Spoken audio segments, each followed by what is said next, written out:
নতুন বছরের প্রথম মাস পেরোলেও মেহেরপুরে নবম দশম শ্রেণীর বিষয়ভিত্তিক বইগুলো পায়নি শিক্ষার্থীরা। ২-৩টি বই পেলেও সপ্তম অষ্টম শ্রেণীর বাকি বই পায়নি শিক্ষার্থীরা। এখন পর্যন্ত একটিও বই পায়নি পঞ্চম ও সপ্তম শ্রেণীর শিক্ষার্থীরা। নতুন বই না পেয়ে বিকল্প হিসেবে ফটোকপি দিয়ে শ্রেণী কার্যক্রম পরিচালনা করছেন শিক্ষকরা। এতে অতিরিক্ত অর্থ গুনতে হচ্ছে শিক্ষক অভিভাবককে।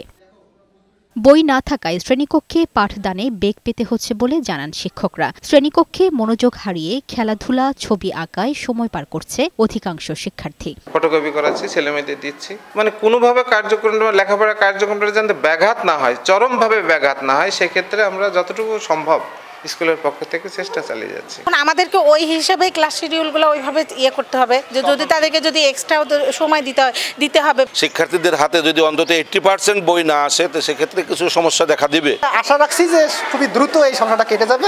এখনো বই হাতে না পেয়ে সময় মতো সিলেবাস শেষ ও পরীক্ষায় ভালো ফলাফল নিয়ে শঙ্কায় শিক্ষার্থীরা। নতুন বই যদি নতুন কোনো অধ্যায় থাকে, তাহলে তা আমাদের পড়ার জন্য আগ্রহ আরও বেশি হবে, যে নতুন কি পড়তে পারি বা কোন ধরনের প্রশ্ন পরীক্ষায় আসতে পারে। বেসিক নেওয়ার জন্য আগের বই দিয়ে শুরু করেছি পড়া। ওই নতুন বইটা যদি আমরা হাতে না পাই, আর্লি সিলেবাস কভার করতে পারবো না। আমাদের স্যাররা ল্যাপটপ বা কম্পিউটার থেকে যেগুলো কপি করে দিচ্ছে প্রতিটা অধ্যায়, সেগুলোই আমরা পড়ছি, কিন্তু বাড়িতে পড়ার কোনো সুযোগ পাচ্ছি না। সরকারের কাছে আমরা এইটাই অনুরোধ করবো যে আমাদের যেন বই দিয়ে দেয়, কারণ আমরা তাছাড়া পড়ায় অনেক পিছিয়ে যাব।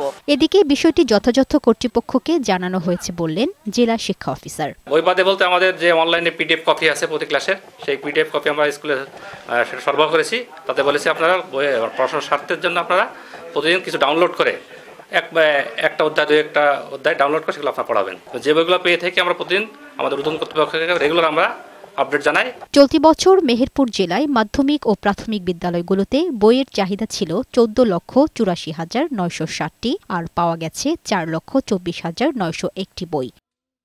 লামিয়া আক্তার, বৈশাখী সংবাদ।